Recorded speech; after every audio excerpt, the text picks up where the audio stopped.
जहां रूस और भारत की संबंध की जहां बात आती है, मैं समझता हूं कि ये ज़्यादा अटकेले मीडिया में लगाया जा रहा था और ज़्यादा मीडिया में इस चीज़ को लेकर चर्चा हो रही थी।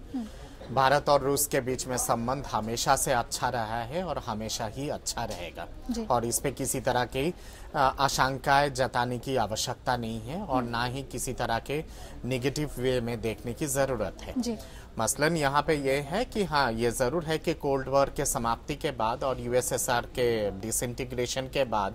जिस तरह का भौगोलिक समीकरण अंतर्राष्ट्रीय लेवल पे बना है,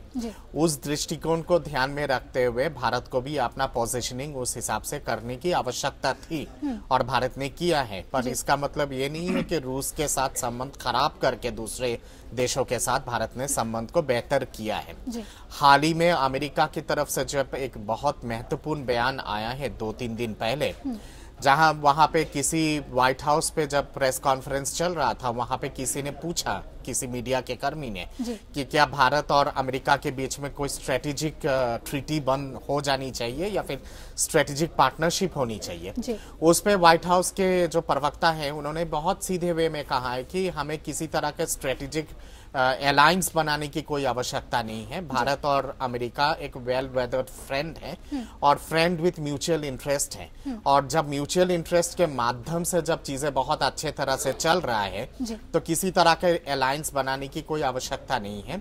इसके साथ साथ ये भी टिप्पणी आया है अमेरिका की तरफ से कि भारत और रूस का जो संबंध है वो ऐतिहासिक संबंध है भारत और रूस के बीच में और उसको लेकर अमेरिका किसी भी तरह से चिंतित नहीं है, क्योंकि भारत स्वाधीन है और भारत का अपना एक इंडिपेंडेंट सोच है और उस पे अमेरिका को किसी तरह की परेशानी नहीं है। तो ये जो दो महत्वपूर्ण